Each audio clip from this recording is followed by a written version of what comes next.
Razor, you ever think back to high school, one of those kind of chaotic relationships? Did you have one of those girlfriends by chance that it was just like on again, off again, didn't know where it stood, toyed with you a bit? Certainly, in hindsight, I did. I probably didn't know it at the time, but yeah, in hindsight, there's more than I thought. Certainly, nice. Yeah. So my point is for asking you Yeah, that because I definitely was in one of those before I met the most perfect woman in the world, in my wife Victoria. yes. Point is, like, you almost never knew what you're going to get day in, day out. When you thought things were really good, next thing you know, one day it was like, whoa, who's she walking down the hall with over there, right? And you got gut punched or whatever. I'm kind of starting to get that feeling again right now It with was a this gut team. punch. It was a gut punch. Yeah. Oh, And it's not that they lost.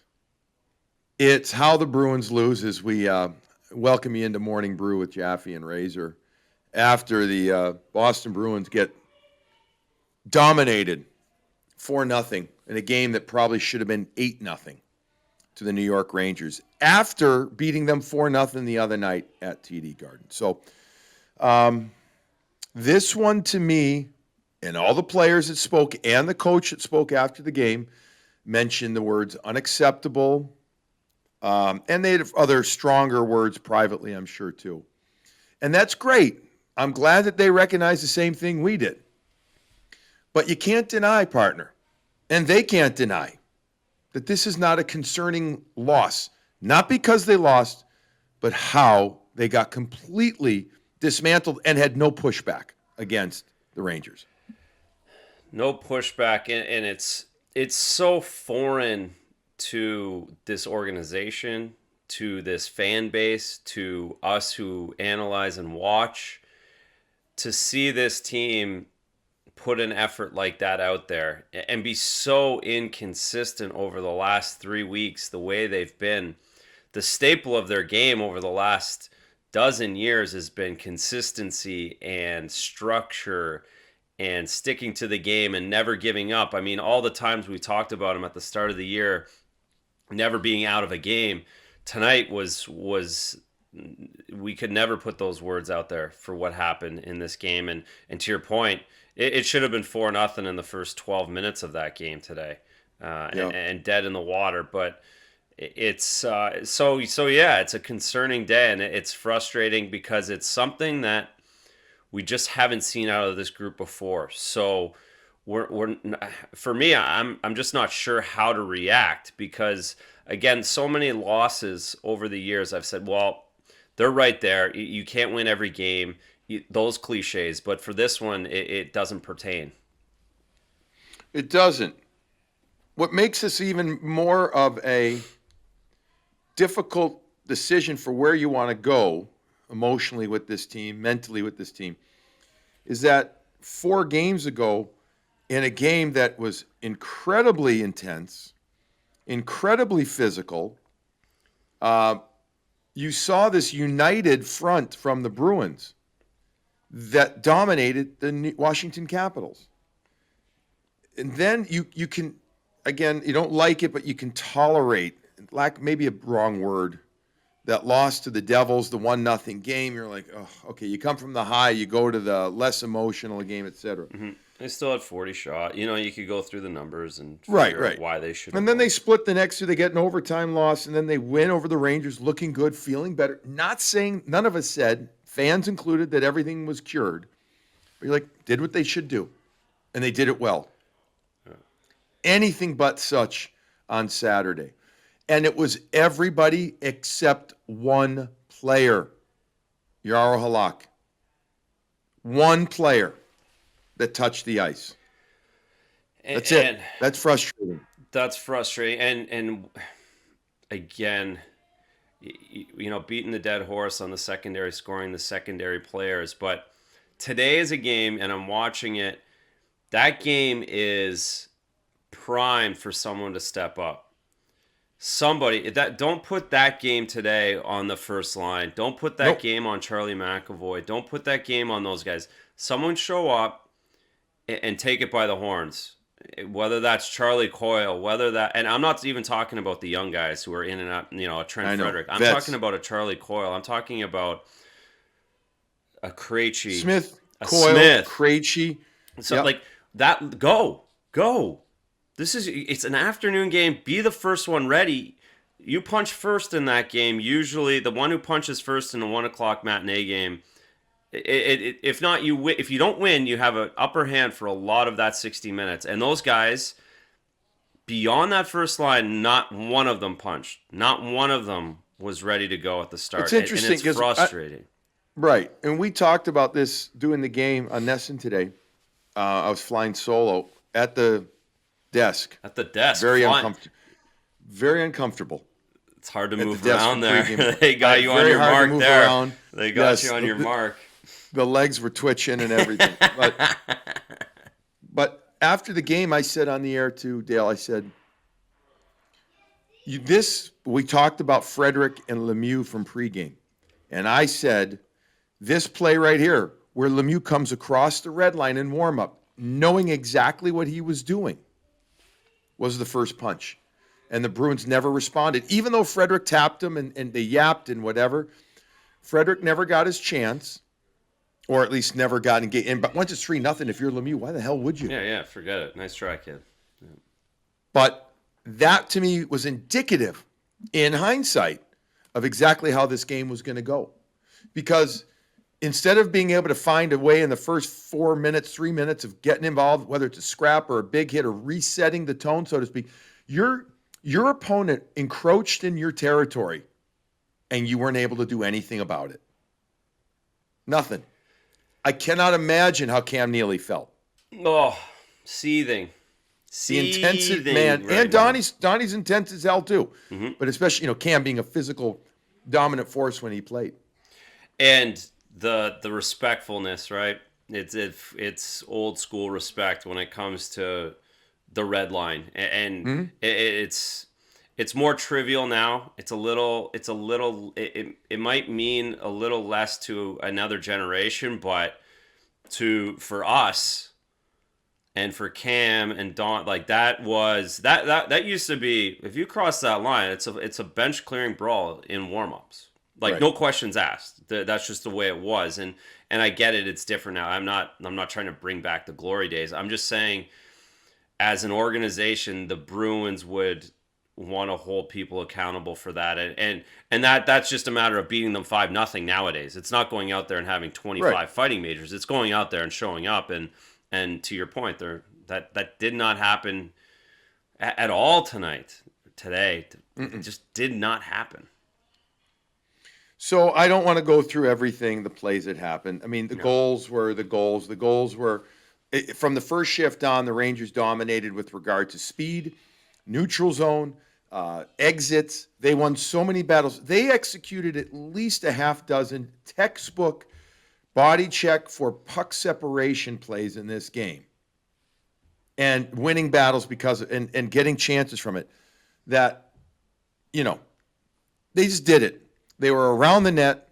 They made it happen. I know the first goal was a long shot, but there was traffic in front of the net. It was a litany of things that happened. You have a breakout pass that doesn't connect because it's not there, and the forward is in the right spot. It leads to an icing, which leads to the goal, blah, blah, all that stuff.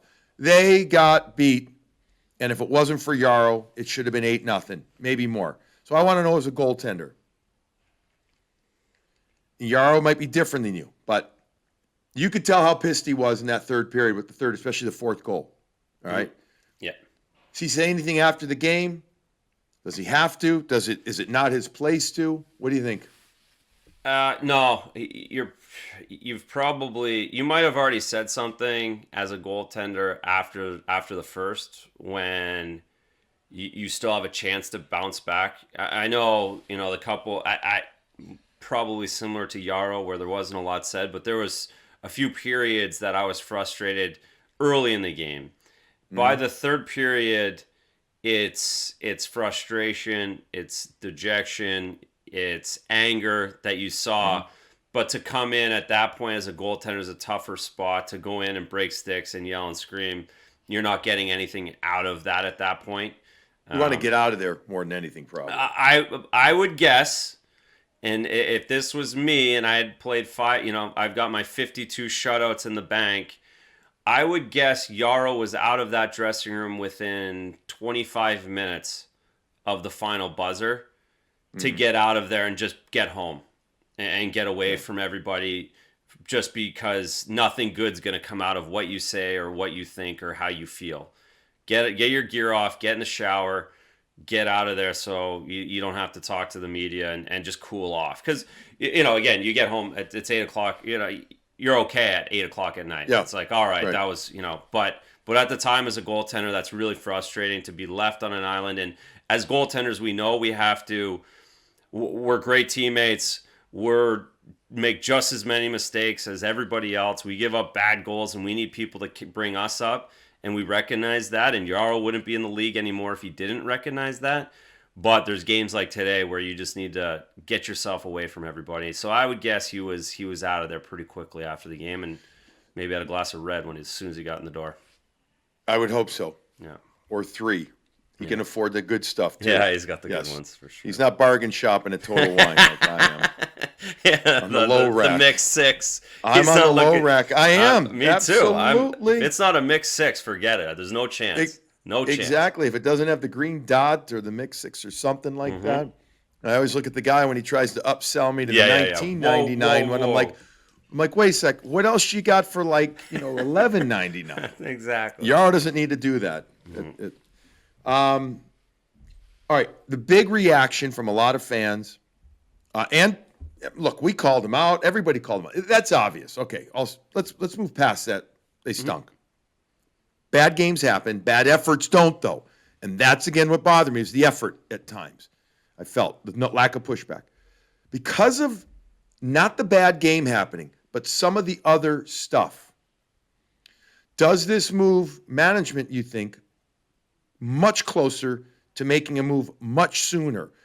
Or do you think that this is still we know that we need to maybe consider this, we'll have to wait and see? I think this has to exacerbate the need for significant calls to people that are in the market moving players now. And I think because it's too short of a season, and I know it's just one game, but you're in such a battle. If you firmly believe that you can get into the playoffs and get out of this East Division Razor, why wait? That's my take. Yeah, and I would imagine it hasn't happened today. It seems as though everybody in charge will try and remove themselves from this day. Yeah, but Sunday morning, you reflect and you look at the game again in the morning, and I don't think it's going to look differently for anybody. To your point, sometimes there's bad games. This one was more than that, different than that. So I expect everyone to wake up tomorrow, watch it again, and say, "Wow, we might need something here. We might need something to get certain guys going." And I think that's up front. Again, the D no one was good today, but I still feel as though. But I know what you mean. You come off of 6 straight games, 1 goal or less. I don't think you expect that to happen from those younger guys just every once in a while. But so I don't think I'm looking up front. You're looking at the guy that front those 12 forwards that were out on the lineup today were more than enough on paper, but something's not clicking, something's not happening, and that's where you have to look as an organization and as a general manager and say, okay, what more can we do? And if we can't do any more internally, then we have to look elsewhere. But Senyshyn was nice in this one game, but now he's out at least a week. Mm-hmm. The good news, it doesn't seem to be more than a week or two. But we've documented how the trade deadline at April 12th, you can't, that's not that far away. So you can't wait for him now to come back in. Let's say best scenario, it's 10 days. What's today's date? It's the 12th, 13th. I don't even know what it is. Anyway, yeah. So my point is, I just don't think you can keep waiting. No, I that's just right. don't. And I go to the back end. Okay, Kevin Miller is coming back. He's skating now. Brandon Going on Carlo, the road trip. he's getting better. Lozon, they probably have I'm sure within a day or two they know when he's back. They're not going to say it, but the But he's still doctors are telling. 4 weeks away. Yes, He's but still they 4 weeks. know that date. They can foresee Yeah, yeah. that a little better than Carlo, for instance. But with Zach, he's in a position where if he misses 10 days, he's probably got to go and play in Providence again. On top Right. of that, he's not And, Kevin Miller. and is He's he not the Brandon answer? Carlo, where Right. you just throw him back in the NHL. He's got to go back again and restart at least 7 days to get his legs and everything else back. So yes, I agree with you that that's a situation that they've gotten thin again up there. Yeah, and with absolutely no disrespect to Zach, is he the answer? No, he may be a little piece of a puzzle if to help out, but he's not going to be the answer like a trade would, Yeah. where something bigger would happen. Bad luck, obviously. We hope, with Jake DeBrusk. We don't know what it means. We already explained in the past with Coyle. Yeah. False positive, or inconclusive. It's one of those three. Yeah, or is Dorman something. You don't know, right? I mean, but Bruce said we're hoping that like Charlie, that it comes back. All right, but we don't know about Tuukka. We don't, unless I thought they're not telling us the truth. There's obviously still something lingering there. So what? I mean, is Jaro's not playing both coming up? He'll play Monday. Play Monday. Well, that we know. He's going to play, yeah. We'll know Tuukka right away. Well, Tuukka won't play Monday because there's no practice on Sunday. Yeah, so unless he can skate though, he can get work in on Sunday, right? What if it's a mandated CBA day off? You can injure guys during. I feel like the injury guys can still go, but I don't think he's on IR. I'm not trying to. I'm just throwing this out there. No, I know. Yeah, I know. I'm talking. If he's not on IR, I'm sorry. I don't remember all the rules. You know what? Either way, he's not playing Monday. You're right. Right. If they don't have a full practice, he's not playing Monday. He's going to have a big long game day skate. Yaro's playing Monday. And he feels good when he wakes up Tuesday morning. They're going to take all three goalies. Right. And but that's got to be a concern. I mean, if it goes on past any longer than the next couple of days, then of course that's a concern. Now you're at the old, oh boy. Mm-hmm. Because Yaro's not going to handle 7 out of 8, 8 out of 10. I think he's more like a 50, maybe a 60%er for sure at most, but I think he's a 50%. Yeah, on top of the fact he's actually getting peppered right now. These aren't, today it wasn't a cruise today. It was a bit of a cruise the last 40 minutes on Thursday. However, that wasn't a cruise at the start of the game either. So you can't expect him to play 6 games in 8 days or whatever they're coming up on. All right, a couple of more things. I would have expected, Bruce was strong in his post-game comments, very strong. I'm guessing one of the 2 periods he gave it to him pretty damn good. One of the 2. My guess is the other period, he may not even gone in the room. Yeah. He definitely didn't go in after either. No, no way. I mean, and if he did go in after, that to me would be a very stern, almost parental rant. I don't think he'd yell. I think he'd just give it to him in force, in sharp words. This team, and again, I'm not ready to sell the entire farm, so to speak, but this team, to me, I think we're at the proverbial wake-up point now for them, in that they were great early on.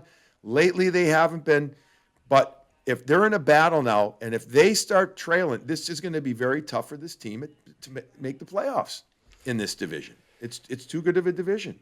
Well, they're fighting with Pittsburgh fairly directly. Philly's the other one, but if you want to look directly at the standings, they're in 8-point territory here in 2 days. They can move 8 points one way or the other by Tuesday night.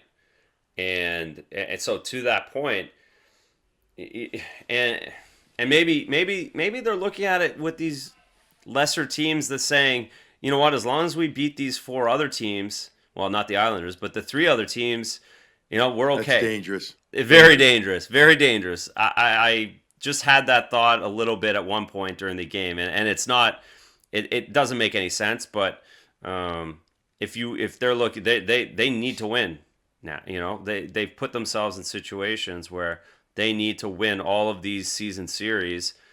You offset the Islanders with the Flyers. It's Washington and Pittsburgh that they're going to have to, and Pittsburgh's on the docket. They have to win 5-3. Pittsburgh's playing better. Malkin's getting going. Kasperi Kapanen's getting going. Their goaltending is better. Their defense is healthier, not 100%, but healthier. Mm-hmm. Going to be tough. They have they have Sid and Malkin. I mean, it's just right. Brutally tough. Mm-hmm. All right, a couple of other things here. Charlie Coyle on the right wing in this game didn't seem to make it with Krejci. Didn't seem to make a ton of difference up there. He'd gone the 3 previous with no shot attempts. I got to be honest, I don't remember in this game if he had any or not. I'm pulling it up quickly. It's just one of those games. No attempts. Forget on net, no attempts. So 4 in a row with no attempts. That's crazy, Billy. That is hard to. You couldn't do that if you tried to run. Like I would love to see. There's no way I have the code to make that work, but to go through the league, see who's had no attempts on goal in the last 4 games in the NHL, it's a small percentage. Especially a guy who plays 17 and a half minutes. There's nobody that plays 17 and a half minutes that has that. There's nobody. Right. There's no way. Craig Smith, 3 shots on goal. I thought 2 of them over from distance that were just easy for Keith Kincaid. Yeah. Union College, Keith Kincaid. There you go. To make the save on there. I need to see more out of Craig Smith. Trent Frederick was involved all game long in the sense of, with the whole Lemieux thing, this or that, whatever. Moved over to center. In the game with the 4th line, he only took 3 faceoffs, but he had 2 shots. He had a couple of hits trying to make it happen, or 1 hit. Couldn't provide any energy. What do you think? I know I'm fine with Corrali being shifted to the left wing. I am. Yeah. I'm fine. I mean, that seems to be he's got to get his north-south game going. If he doesn't, that's centers, that's where you go. Go to the wing, play north-south. You can't do that at center. Yeah. Anything else? I mean, listen, it's a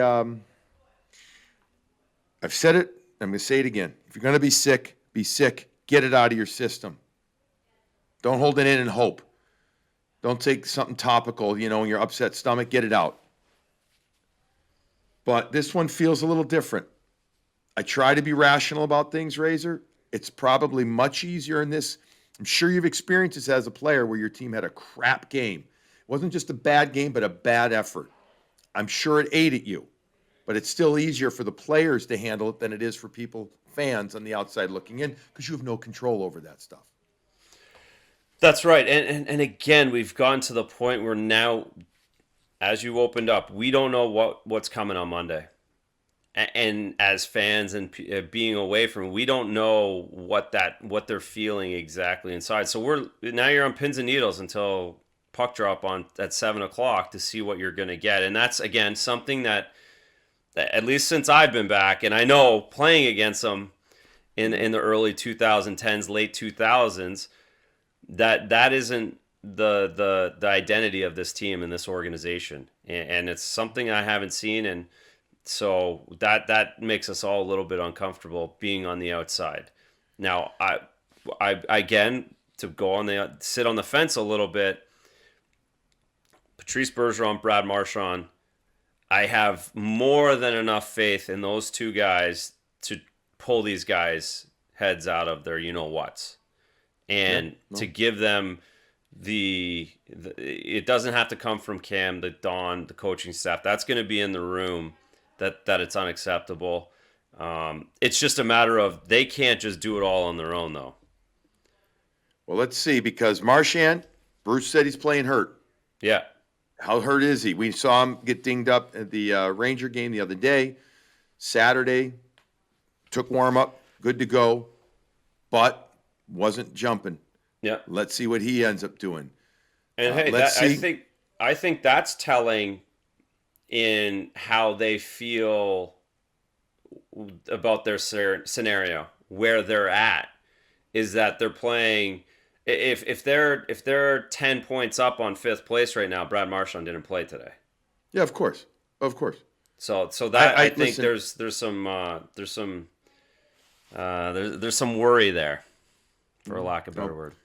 Look, I'm sure he wanted to play. That's what he's like. So he was out there. Let's hope that he didn't exacerbate or accentuate his injury even more. I guess let's see. Let's see what that high school girlfriend does to us. You know what I mean? Pins and needles. Listen, I just wanted to shout out here real quick behind me. You see, I've got, I have this stuff here, but my amazing brother-in-law, Wally, he built this for me, this cover for the radiator. So I got crap for it because if you guys are doing the brew, he said, and he's a master carpenter. He's amazing what stuff he can build. So he had it built in a few days. He said, you can't have that anymore. You can't. So we've done that, and thank you, Walter, for a gorgeous radiator cover, and thank you to his wife, Ronnie, my sister-in-law, for bringing it up. What's Walter up to next week? There's a few projects that have been left on a list because of COVID at my house that... Wally. Yeah. I hear the Raycroft's play well. He's a former NHLer, man. He pays the rate. Yeah, I'm from Canada. I'm from Belleville, Ontario, though, too. So maybe not. All right. Well, Walter, I'm trying to get your business, buddy, even more. No, Walter, he's the kind of guy that would do it. So, all right, that's going to wrap it up here, folks. I always like to say at the end, enjoy your coffee. I will say with this one, really, you know what? Enjoy your coffee on this one because the game wasn't great. Find something positive and nothing like daylight a good savings morning time. brew. Daylight savings exactly. time. And daylight savings. So we're going to have some more light. All right, that wraps it up. Morning Brew with Jaffe and Razor. And yes, as always, enjoy your coffee.